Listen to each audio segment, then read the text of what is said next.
Good morning, everyone. We're continuing here in HILCHOS Shabbos, and we are in the chapter of Erev Shabbos, the pleasure and the delights that a person must enjoy on Shabbos itself.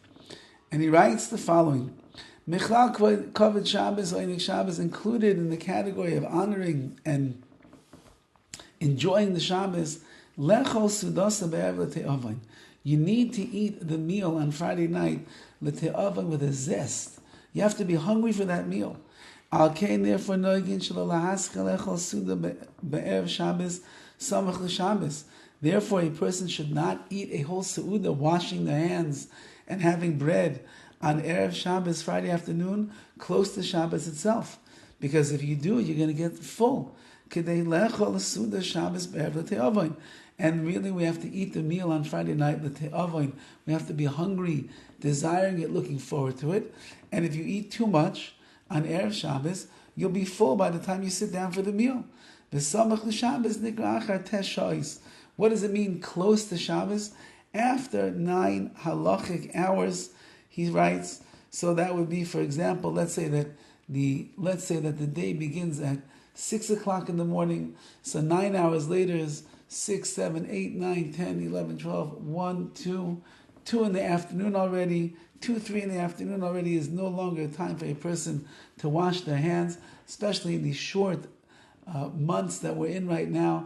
Erev Shabbos finishes at 4:30. You have to be very careful not to eat too much. Otherwise, you're going to ruin the meal at night. Nevertheless,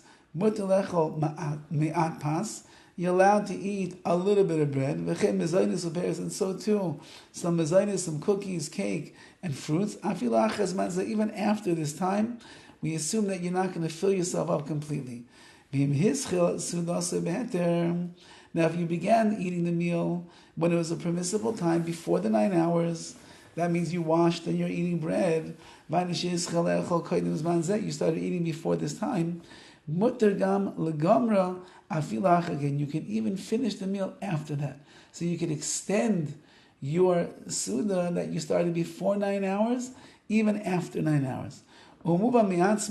It's understood, a person should not eat the Shabbos meal before Shabbos actually begins.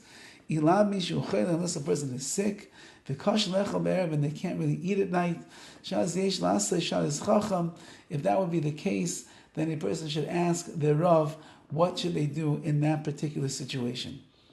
And also in the realm of Erev Shabbos, the delights and the pleasure of Shabbos, the food should be tasty and sweet and enjoyable. Therefore, many people have the custom, they actually taste the food before Shabbos. So they can see, does it need more salt, more pepper, a little bit more paprika? Does this particular dish need more sugar, some more honey? To make sure that the food tastes as enjoyable and as geschmack as possible on Friday night and on Shabbos day. A person is allowed to taste fleishigs, if you spit out that which is in your mouth immediately. Even during the 9 days in the month of Av, where we don't eat meat except for Shabbos itself, you're allowed to taste the food that is fleishig, that is meat, on Erev Shabbos, as long as you merely put it in your mouth and you spit it out immediately. And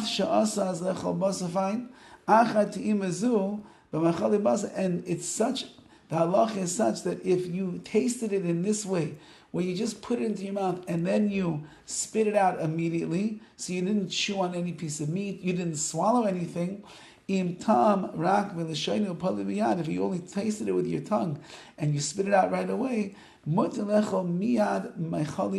even be allowed to eat milchigs, dairy products, immediately afterwards, as long as you rinsed out your mouth with some water, some liquid beforehand.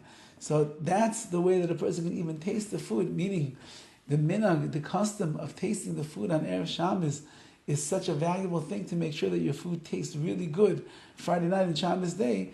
Even during the 9 days of Av, where we don't eat meat, you'd be allowed to put it into your mouth, spit it out immediately, and even afterwards, rinse out your mouth and you can eat. You can have your pizza or your glass of coffee with milk.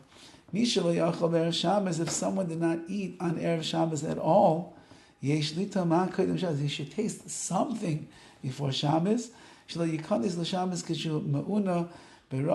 he shouldn't enter Shabbos. He's starving, because when a person is starving, they sit down to the meal Friday night, they also don't enjoy it. They just eat ravenously, and they don't take their time, they don't taste anything, it's just going right down.